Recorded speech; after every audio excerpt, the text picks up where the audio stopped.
একলে বসিয়া নারদ চিন্তে মনে মনে, একলে বসিয়া নারদ চিন্তে মনে মনে, কোথায় কৃষ্ণ প্রেম পাইব কেমনে, কোথা গেলে পাবো গো, বিশুদ্ধ কৃষ্ণ ভক্তি কোথা গেলে পাবো গো, কোথা গেলে পাবো গো, বিশুদ্ধ কৃষ্ণ ভক্তি কোথা গেলে পাবো গো, কৃষ্ণ ভক্তি কোথা গেলে পাবো গো। কৃষ্ণ ভক্তি কৃষ্ণ প্রেম কোথায় পাবো বলে তিনি চিন্তা করছেন। আর এই চিন্তা করে কি করলেন, হেন ভাবি দেবের সে ঢেকিতে চড়িলা, আপনাদের এদিকে ঢেকি ঢেকি আছে নেই না? আগে ছিল তো, আপনাদের এখানে না থাকলেও আপনাদের বাপের বাড়িতে নিশ্চয়ই ছিল। তা আগে ঢেকি ছিল, এখন তো আর ঢেকি নাই, অত্যাধুনিক মোটর সিস্টেম হয়েছে, তো দেখা যায় না। নারদের বাহন ছিল এই ঢেকি। তা কি করছেন, হেন চিনতে দেবর সে ঢেকিতে চড়িয়া, হেন চিনতে দেবের মনে ঢেকিতে চড়িয়া, হেন চিনতে দেব গুরু ধর্মায়া সে চড়িয়া, হেন চিনতে দেব ঋষি, আরে হেন চিনতে দেব মনে ঢেকিতে চড়িয়া, আরে হে আহারে হে আহারে হেন চিনতে দেব ঋষি ঢেকিতে চড়িয়া, আরে হেন চিনতে দেব মনে ঢেকিতে চড়িয়া, হেন চিনতে দেব মনে ঢেকিতে চড়িয়া, বৃন্দাবনে প্রবেশিলা শ্যামে জয় দিয়া, বৃন্দাবনে প্রবেশিলা শ্যামে জয় দিয়া, বৃন্দাবনে প্রবেশিল শ্যাম জয় দিয়া, বৃন্দাবনে প্রবেশিল শ্যাম জয় দিয়া। আপনারা কোথায় জয় দিচ্ছেন, জয় দাও জয় দাও জয় দাও জয় দাও জয় দাও জয় দাও জয় দাও জয় দাও, জয় দিলে কি হবে, আবার জয় দিলে জয়ী হবে, জয় দাও জয়, আবার জয় দিলে জয়ী হবে, জয় দাও জয় দাও। এই যে ভক্ত মন্ডলী আমার একটু মজার কথা বলি, ভোট এসে গেছে, তা আসুন না আমাদের ভোট। এই ভোটে যে প্রার্থীকে আমরা জয়ী করতে চাইবো তাদের কি ভোট দিতে হবে। তা ভোট দিতে গেলে আপনাদের ভোটান থাকতে হবে ইভিএমে। তা আমার যদি নিতাই ভোটের নামে আমাদের জয় দিতে হয়, তাহলে কি করতে হবে, আমাদের সিগন্যাল বাহু উপরে তুলতে হবে, আর উলুধ্বনি শঙ্কর ধ্বনি করতে হবে, প্রেম সে হরি বল, জয় দাও জয় দাও জয় দাও জয় দাও জয় দাও জয় দাও জয় দাও জয় দাও, জয় দিলে জয়ী হবে, জয় দাও জয় দাও, জয় দিলে জয়ী হবে, জয় দাও জয় দাও, জয় দিলে জয়ী হবে, জয় দাও জয় দাও, জয় দিলে জয়ী হবে, সকল জ্বালা দূরে যাবে, জয় দিলে জয়ী হবে, সকল জ্বালা দূরে যাবে, জয় দিলে জয়ী হবে, সকল জ্বালা দূরে যাবে, জয় দিলে জয়ী হবে, জয় জয় দাও জয় দাও জয় দাও জয় দাও জয় দাও। এবার তাড়াতাড়ি করে ওই দেব ঋষি ঢেকিতে চড়ে চলে এসেছেন বৃন্দাবনে। একদিটা হইয়া নারদ চাহে চারে পানে, একদিকে হইয়া নারদ চাহে চারে পানে, একদিকে হইয়া নারদ চাহে চারি পানে, একদিকে হইয়া নারদ চারে দিকে পানে। ঠান্ডা লাগছে না গরম লাগছে? ঠান্ডা লাগছে। বৃন্দাবনের এমন অবস্থা, সবাই কাঁদছে, বৃন্দাবন দিয়ে তাপ আসছে, কান্নার তাপ, বিরহের তাপ। তাই নারদ ঋষি সেখানে গিয়ে কৃষ্ণ ভক্তি কৃষ্ণ প্রেম পেয়ে দেহ জুড়ানোর জন্য কি আজকে কি হচ্ছে দেখুন। একদিকে হইয়া নারদ চাহে চারি পানে, একদিকে হইয়া নারদ চাহে চারি পানে, একদিকে হইয়া নারদ চাহে চারি পানে, একদিকে হইয়া নারদ চাহে পানে। আবার কোথা হতে তাবে আসি লাগে তার গায়ে, কোথা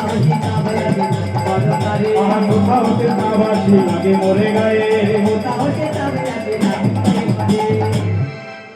জ্বলে যে গেল গো, জ্বলে যে গেল গো, জ্বলে যে গেল গো, জ্বলে যে গেল গো, গালাই গালাই রে হইয়া জ্বলে যে গেল গো।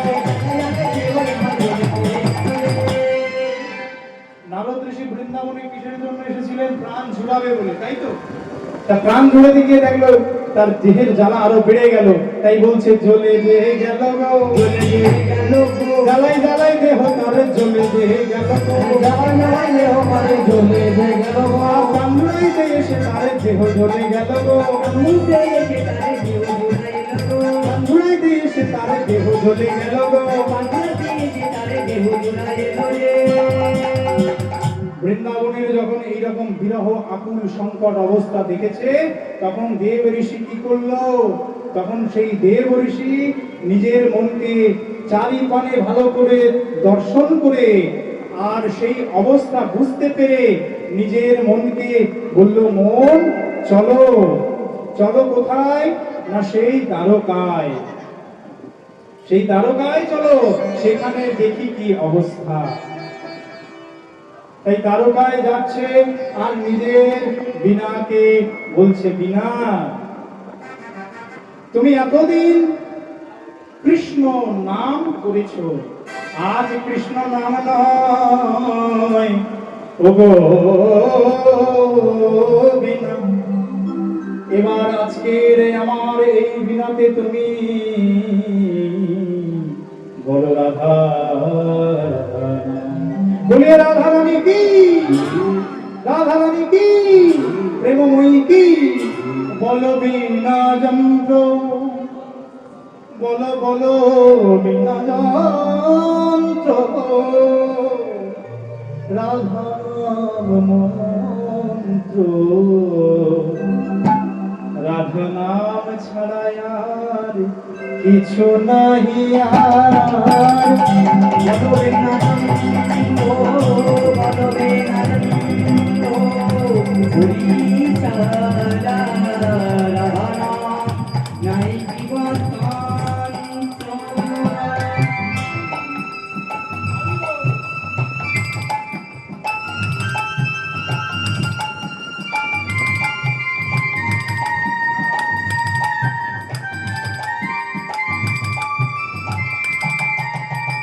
বলো বীণা যন্ত্র, রাধা নাম মন্ত্র, রাধা নাম ছাড়া আর কিছু নাহি আর, আরে বলো বীণা যন্ত্র, রাধা নাম মন্ত্র, রাধা নাম ছাড়া আর কিছু নাই। যাবে যজ্ঞ ব্রত ধর্ম কিছু নাহি আর কর্ম, যজ্ঞ ব্রত ধর্ম কিছু নাই আর, যাগ যজ্ঞ ব্রত ধর্ম কিছু নাহি আর কর্ম, যজ্ঞ ব্রত ধর্ম আর কিছু নাই। বদনে রাধা নাম গুণ গাও, বলো বীণা যন্ত্র, রাধা নাম মন্ত্র, নাম ছাড়া আর কিছু নাহি আর, বলো বীণা যন্ত্র, রাধা নাম মন্ত্র, রাধা ব্রত ধর্ম কিছু নাহি আর। আর বীণাকে বলছে, বলো বলো বীণে রাধা নাম বীণে, আরে বলো বলো বীণে রাধা নাম বীণে, বলো বলো বীণে রাধা নাম বীণে, ওই বলো বলো বীণে রাধা নাম বীণে, ওই বলো বলো বীণে রাধা নাম বীণে, এই ত্রিভুবন মাঝে কিছু নাহি আর, বলো বীণা যন্ত্র, রাধা নাম মন্ত্র, বলো বীণা যন্ত্র, রাধা নাম মন্ত্র, রাধা নাম ছাড়া জীবে আর কিছু না আর, বলো বীণা যন্ত্র, রাধা নাম মন্ত্র, রাধা নাম ছাড়া কিছু নাহি। এইভাবে রাধা নাম গাইতে গাইতে গাইতে নিজের মনকে নিয়ে বীণা যন্ত্র বাজাতে বাজাতে চলছে। সবাই মিলে বলুন উলুধ্বনি হরি বল হরি বল। নারদ দেখিয়া যায় দ্বারকা পুরীতে ধায়, নারদ দেখিয়া যায় দ্বারকা পুরীতে ধায়, আবার নারদ দেখিয়া যায় দ্বারকা পুরীতে যায়। নারদ দেখিয়া যায় দ্বারকা পুরীতে ধায়, দেখি হইতে নামিল তখনি, দেখি হইতে নামিল তখনি, দেখি হইতে নামিল তখনি। করেতে বিনা লইয়া, করে বিনা লইয়া, দেখুন চারিপানে দেখে যাইয়া করে রবিনাথি লইয়া, জীবনে যাই নাই করেতে বিনাতি লইয়া দেখে চারিপানে যাইয়া। আরেতে বিনা লইয়া দেখি যাবি দামে যাই না। হরি বল হরি বল। নারদ ঋষি বৃন্দাবন থেকে কার রাধারানী তো ওখানে বসে কাঁদছিলেন, দ্বারকা এসছে কার জন্য? কৃষ্ণকে দেখার জন্য। তাই কৃষ্ণ এতদিন নারদকে আপনারা কি বুঝেছেন? নারদকে মন্দ ভাষে বুঝেছেন, কারণ নারায়ণ নারায়ণ বলে পিএমপিসি করে, পরনিন্দা পরচর্চা। এর কথা তার কাছে আর তার কথা ওর কাছে। যেমন আপনাদের পাড়ায় হয় কি বলতে পারবো না, আমাদের ওদিকে হয় এই ঘরের কথা ও ঘরে, ও ঘরের কথা সে ঘরে, এই করতে করতে একটা সমস্যার কলহ সৃষ্টি হয়। এতদিন নারদ ঋষি সবাই জানে বিবাদ ঘটিয়েছে, কিন্তু আজকে নারদ ঋষি ভেবেছে যে আমি যদি এই রাধার কথা তার কাছে আর কৃষ্ণের কথা রাধার কাছে একটু বলে যদি তাদেরকে আজকে যুগল দিতে পারি, 100 বছরের বিরহকে মোচন করতে পারি, তাহলে আমার জীবনটা সার্থক হবে। তাই বৃন্দাবনের দশা দিকে কৃষ্ণ প্রেম ভক্তি পাওয়া হলো না, চলে গেলেন দ্বারকার দিকে। এবার দ্বারকায় এসে কৃষ্ণকে খুঁজছে, কোথায় গেল? সে তো রাজা হয়ে গেছে, সিংহাসনে বসেছে। তাই বিনাটি করেতে লইয়া দেখে চারি পানে চাইয়া, বিনাটি করেতে লইয়া দেখি পানে চারি পানে, বিনাটি করেতে লইয়া দেখে চারি পানে চাইয়া। বিনাটি করে লইয়া নাকি করে চরণ, একদিকে দেখে কৃষ্ণধর, একদিকে দেখে কৃষ্ণধর, দিবা একদিকে দেখে কৃষ্ণধর, একদিকে দেখে কৃষ্ণধর। দেখছে একদিকে কৃষ্ণ আমার বসে আছে। যেই কৃষ্ণ নারদ ঋষিকে ডেকেছে, নারদ ঋষি ব্রহ্মার মানুষ পুত্র, আর এই করের বীণাটাকে দিয়েছিল তপস্যায় সন্তুষ্ট হয়ে আমার সরস্বতী এই বীণাটি দিয়েছিল। শিব তার বৈজয়ন্তী মালা দিয়েছিল, রুদ্রাক্ষের মালা তার শিব তাকে দিয়েছিল। আর এই নারদ ঋষি হচ্ছে কার সন্তান? না সৌবানী। লোমশ মুনি নামে একটা ঋষি ছিলেন, টিকালব্ধ ঋষি মায়েরা শুনে রাখুন। ওই লোমশ মুনির আশ্রমে একজন পরিচারিকা ছিলেন, তার দেখা ভার বা শুশ্রূষা করতেন। তার নাম হচ্ছে সৌবানী দাসী। এই সৌবানীর পরিচর্যায় সন্তুষ্ট হয়ে লোমশ মুনি বলেছিল, সৌবানী তুমি আমাকে এতদিন সেবা করছো, বলো কি চাও? আমি একটা সন্তানের মা হতে চাই। লোমশ মুনি তাকে আশীর্বাদ করলো, তুমি একটা সুসন্তানের মা হবে, সত্যি সুসন্তানের মা হবে। এবং সেই দুঃখের মাঝে দাসীর পুত্র জন্মগ্রহণ করলো, নাম রেখেছিল তার দুঃখী। 5 বছর হয়ে যায়, মা যেমন গঙ্গা থেকে জল এনে মুনির আশ্রম ধৌত করতো, দেবালয় ধৌত করতো, ফুল তুলে মালা গাঁথতো, ওই লোমশ মুনির ওই আঙিনায় তার আশীর্বাদে যে ছোট্ট দুঃখী জন্মগ্রহণ করলো, তিনিও তদ্রূপ করছে। 5 বছর পরে ব্রহ্মার পুত্র 4 সন্তান, সনক, সনাতন, সনন্দ, সনত কুমার মা ওই হিমালয় পদদেশ থেকে তার আশ্রমে এসেছে। গুরুদেবের চরণে প্রণাম করে বলছে, হে ঋষিবর, আপনার আশ্রমে একটু আতিথ্যতা গ্রহণ করব, কিছুদিন থাকবো এখানে। ঋষিবর ডাকলেন, দুঃখী এসো বাবা। ব্রহ্মার 4 পুত্র এসেছে, এদের চরম বন্দনা করা, এদের সেবায় নিযুক্ত হয়, এদের চরম ভাগ্যের ব্যাপার। বহু ভাগ্যের ফলে প্রশ্ন আসিয়া মেলে বেগে, তাই না? অল্প ভাগ্যে হয় না। তাই এই সুন্দর মুহূর্ত যখন এসেছে তোমার জীবনে, তুমি এদের পরিচর্যায় আমি নিযুক্ত করলাম, তুমি এদের পরিচর্যা করো। কি করবে? কলসি নিয়ে গঙ্গা থেকে জল এনে দেবে, ফুল তুলে এনে মালা দেবে, গেঁথে দেবে তাদের সেবা। বেশ কিছুদিন সেবার পর যখন ব্রহ্মার 4 মায়না, লক্ষ্য রাখুন এদিকে, ব্রহ্মার 4 ছেলে যখন আবার পুনরায় প্রত্যাক্রমণ করছে, অর্থাৎ ফিরে যাচ্ছে, এই সময় ছোট্ট ছেলেটা তাদের সঙ্গে পিছু পিছু অনুসরণ করে ধাবিত হয়েছে। কিছু দূর যাওয়ার পরে ওই 4 সন্তান দেখছে, সনক, সনাতন, সনন্দ, সন্ত কুমার, দুঃখী তোকা তুই আমাদের পিছনে ধাবিত হচ্ছিস কেন? এই সংসারে থাকবো না, এই যন্ত্রণা আমি ভোগ করতে চাই না। তোর মা আছে কোথায়, তুই চলে যা, আমি যাবো।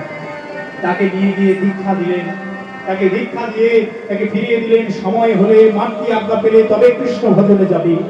প্রভাসের তীরে নিয়ে গিয়ে তাকে দীক্ষা দিয়েছিলেন। এবার যখন দীক্ষা নিয়ে বাড়ি ফিরে এলো, সেই নাম ঋষিবর বলে দিয়েছিল চারজন, ব্রহ্মার ছেলে কোনোদিন ভুলবি না, সেই নাম বলে। কিন্তু দেখতে দেখতে দেখতে দেখতে একদিন সর্পাঘাতে সর্বদংশন হরি বল।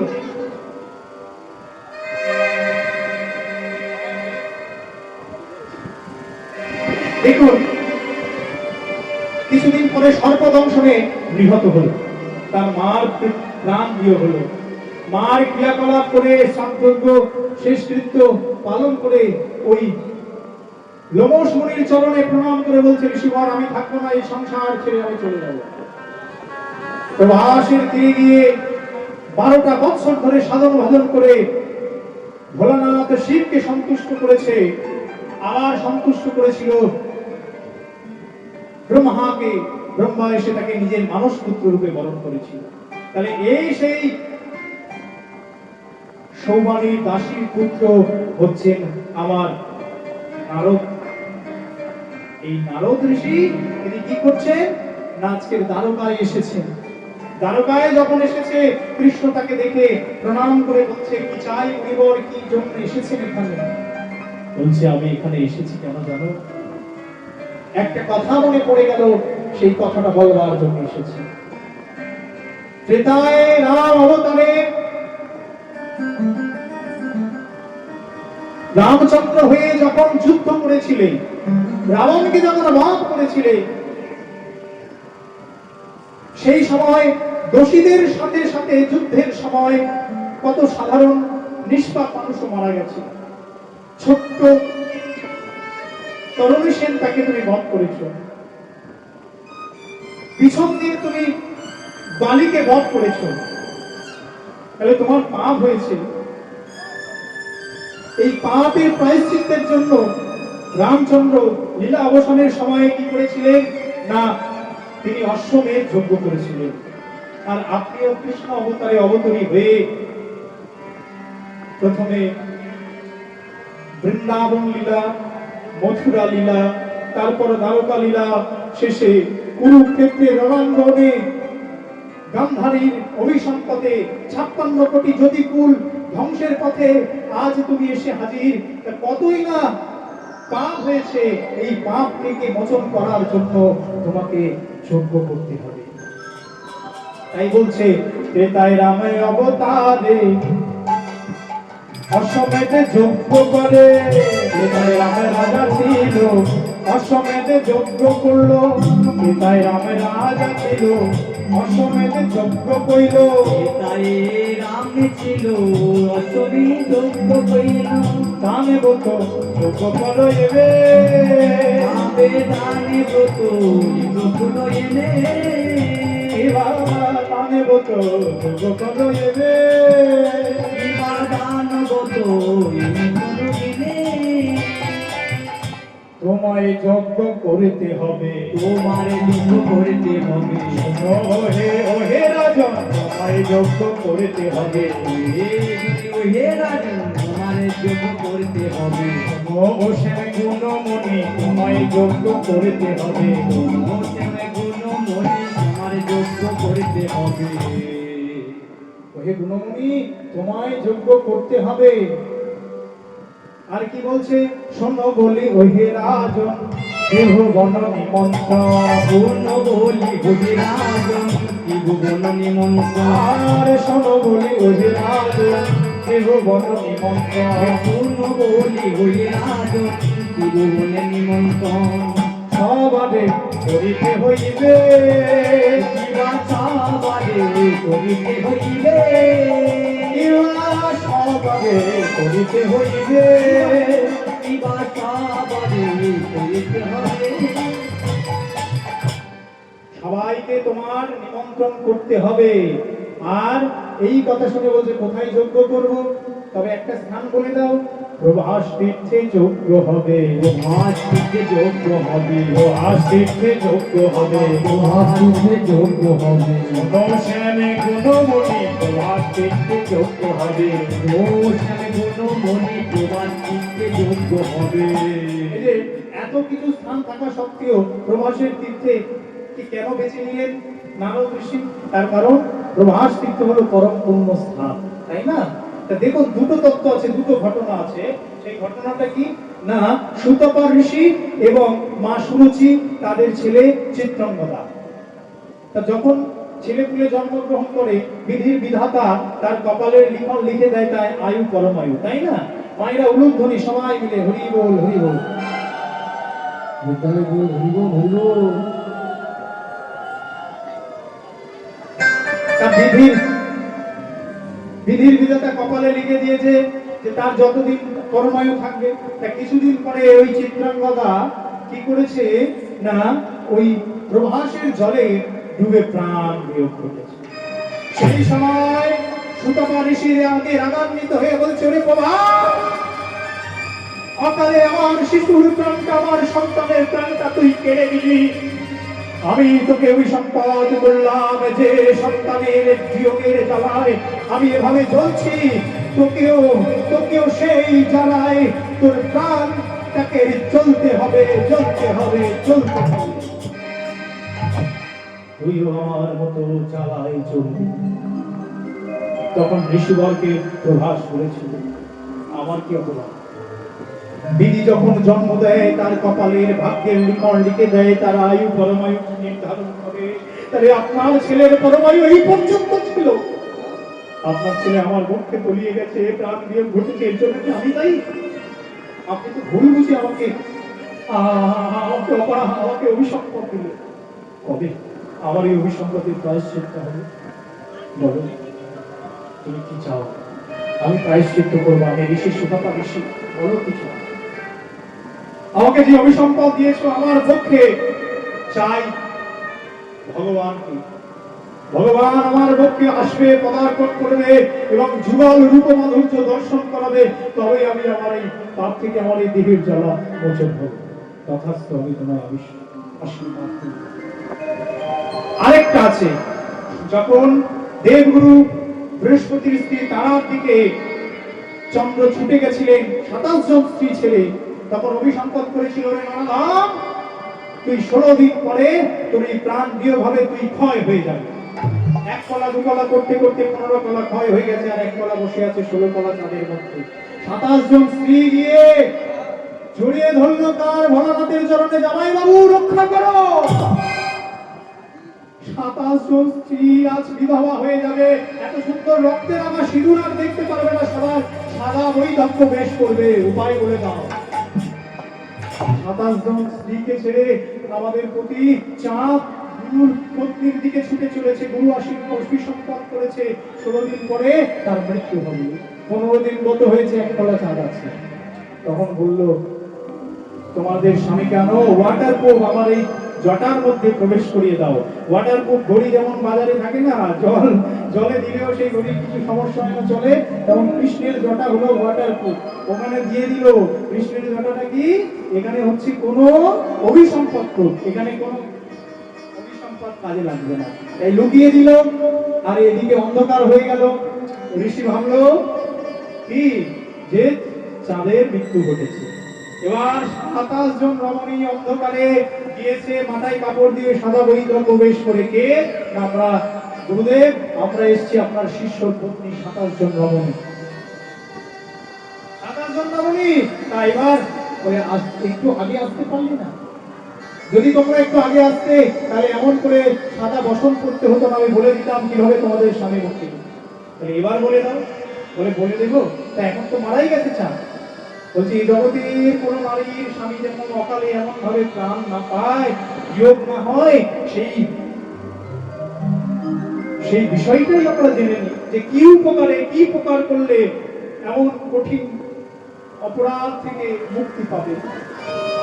দেখ, প্রভাসের তীরে গিয়ে যদি অবগাহন করানো হয়, তার তীরে যদি স্নান করানো হয় সেই পাপগ্রস্ত রোগগ্রস্ত ব্যাধিগ্রস্ত মানুষকে, তাহলে সকল পাপ তাপ দূরে দূরীভূত হয়ে পুনরায় সেই পূর্ণ জীবন ফিরে পায়। প্রেম সে হরি ধ্বনি হরি বল। তখন কি করলেন গো? ওই 27 জন রমণীকে শিবের জটা থেকে ওই এক খণ্ড এক কলা চাঁদকে নিয়ে গিয়ে ওই প্রবাসের জলে ডুবালেন, আর যেই ডুবালেন পরের দিন থেকে 1 কলা 2 কলা 3 কলা করে পুরো কলা পরিপূর্ণ হয়ে চাঁদের উদয় হল। প্রভাযুক্ত আভা, অর্থাৎ যে জলে স্নান করে চাঁদের কিরণ ফিরে পেয়েছে, উজ্জ্বলতাটা ফিরে পেয়েছে, সেটি হলো প্রভাস তীর্থ, তাই না? এই 1 কলা চাঁদ কিন্তু শিবের জটাতে থাকে, আর আকাশে চাঁদ 15 কলা থাকে, দুধে মিলে হয় 16 কলায় পরিপূর্ণ শশী। এই প্রভাস যোগ্য নির্ধারণ করলেন ওই স্থান যোগ্য করার জন্য। তাহলে যোগ্য যখন করব, নিমন্ত্রণ তো করা দরকার। বলে হ্যাঁ, সবাইকে নিমন্ত্রণ করতে হবে, তাহলে কি করব? তাই পত্র লিখছে, কি করছে? সুন্দর করে পত্র লিখছে। কাকে কাকে? প্রথমে শঙ্করে পরে শঙ্করী রে, প্রথমে শঙ্কর পরে শঙ্কর, প্রথমে শঙ্করে পরে শঙ্করী রে, প্রথমে শঙ্কর পরে শঙ্করী। এই যে শঙ্কর মানে কি আছে? শঙ্কর মানে কি? ভোলানাথ। ভোলানাথ ছাড়া কোনো যজ্ঞ সম্ভব নয়। ভোলানাথের শ্বশুর মশাই দক্ষ রাজা, তিনি ভোলানাথকে বাঁশ দিয়ে যজ্ঞ করেছিল বলে মস্তক কাটা গেছিল, শিরচ্ছেদ, অবশেষে ছাগ মুন্ডু এনে বসাতে হয়েছিল। তাই যজ্ঞেশ্বর মহাদেবকে আগে নিমন্ত্রণ করতে হবে। প্রথমে শঙ্করে পরে শঙ্করী রে, প্রথমে শঙ্কর পরে শঙ্করী, প্রথমে শঙ্করে পরে শঙ্করী রে, প্রথমে শঙ্কর পরে শঙ্করী। আবার গণপতি কার্তিকে রে, গণপতি কার্তিকে রে, গণপতি কার্তিকে, গণপতি কার্তিকে, গণপতি কার্তিকে রে, গণপতি কার্তিকে রে। শেষে 5 জনী লক্ষ্মী বিনা পানি, শেষে 5 জনী লক্ষ্মী বিনা পানি, পত্র লিখে নিজ করে, পত্র লিখে নিজ করে। একে একে লিখে ফেলিল, একে একে লিখিতে দিল, একে একে লিখে ফেলিল, একে একে লিখে ফেলিল। যথাযোগ্য সম্বোধনে একে একে লিখে ফেলিল, যথাযোগ্য সম্পন্ন একে একে লিখে ফেলিল। যথাযোগ্য সম্বোধনে হরি হরি হরি বলো, যথাযোগ্য সম্পন্ন হরি হরি হরি বলে যথাযোগ্য সম্পন্ন হরি বলে যথাযোগ্য সম্পন্ন একে একে লিখে ফেলিল, একে একে লিখে ফেলিল। এবার দাদা বলাই এসে বলছে, এই কৃষ্ণ, কি করেছিস তুই? সবাইকে পত্র লিখেছিস, খুব ভালো কথা, কিন্তু যে মা তোকে কত নবনী সেবা করাতো, কত ভালোবাসতো, সেই মাকে লিখলি না, তুই পিতা নন্দরাজকে লিখলি না, আবার ব্রজের সখাদের লিখলি না, হ্যাঁ, রাধারানী কেউ? তাই এই কথা শুনে কাঁদতে কাঁদতে বলছে, ওহে নারদ, ওগো বাবা, তবে শোনো, আমি যে যে শিক্ষা অর্জন করেছি, এই শিক্ষায় এই ত্রিলোকের সবাইকে, যক্ষ রক্ষ গন্ধর্ব কিন্নর সবাইকে আমি লিখলাম, কিন্তু যে মা আমাকে এত যত্ন করে বড় করেছিল, যে বাবা আমাকে কোলে পিঠে করে মানুষ করেছিল, যে মা নিজে না খেয়ে আমাকে সেবা করিয়েছিল, লোকের কটু কথা মন্দ কথা শুনে আমাকে বুকে জড়িয়ে ধরে আমাকে আদর করত, সেই মাকে আমি ছেড়ে চলে এসেছি। সেই মায়ের দুঃখে বেদনা দিয়েছি, দুঃখ দিয়েছি, কষ্ট দিয়েছি। সেই বাবাকে সন্তান হারা করে আমি চলে এসেছি। আমি কোন ভাষায় তাদের কাছে পত্র লিখবো না, যাবো দাদা, আমি সেই ভাষা খুঁজে পাচ্ছি না। দাদা গো, মাতা পিতার কাছে পত্র লেখার মতো আমি ভাষা খুঁজে পেলাম না দাদা, আমি ভাষা খুঁজে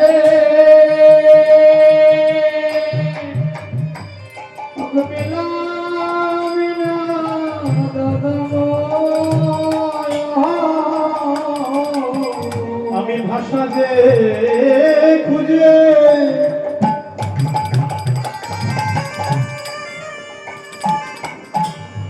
পেলাম না দাদা ভাষা খুঁজে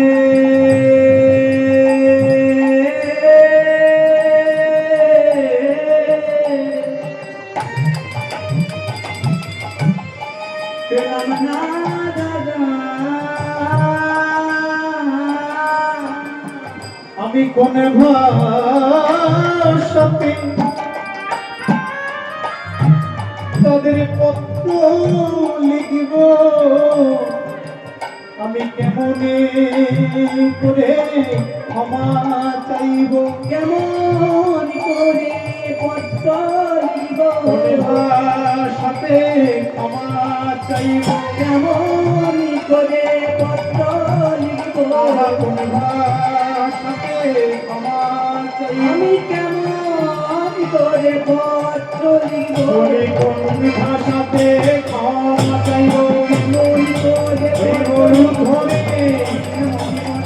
কেমন করে পত্র লিখব আশা খুঁজে পেলাম না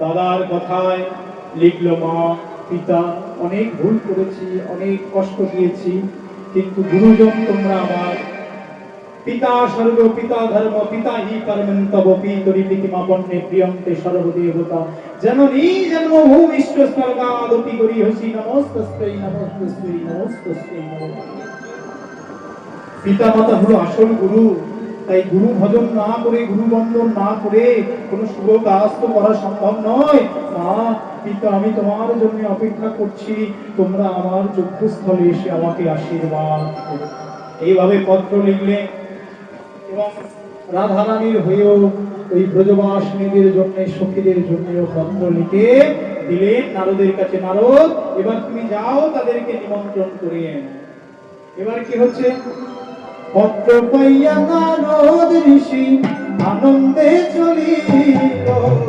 আনন্দে চলিল নিমন্ত্রণ পত্র পাইয়া নারদ চলিল নারদ চলিল আরে নিমন্ত্রণ পত্র পাইয়া নারদ চলিলা নারদ চলিলা নিমন্ত্রণ পত্র পাইয়া নারদ চলিলা নারদ চলিলা কৈলাসেতে আসিয়া কেটে করে দিল পত্র শুধু করে দিল কৈলাসে আসিয়া নারদ গরি পুত্র দিয়া নারদ গরতি তোলিয়া बोलो शिव जी महाराज की बोलो शिव जी महाराज की जय। बाबा भोलानाथेर चरणे सेवा लागे बाबा महादेव बोल ওরে বাবা আরে বা দেখুন ভোলানাথ শ্রবণ নারদ এসেছে নারায়ণ নারায়ণ এসো নারদ এসো বসো কি এটা ওই যে কৃষ্ণচন্দ্র প্রবাসে ফিরে যজ্ঞ করবে তার নিমন্ত্রণ পত্র বাহ বাহ তাহলে ভালো মন্দ খাওয়া দাওয়া হয় তো দান পাবো দান ব্রত যজ্ঞ যে যা চাইবে মনোবিলাস পূর্ণ হবে তাই কি হলো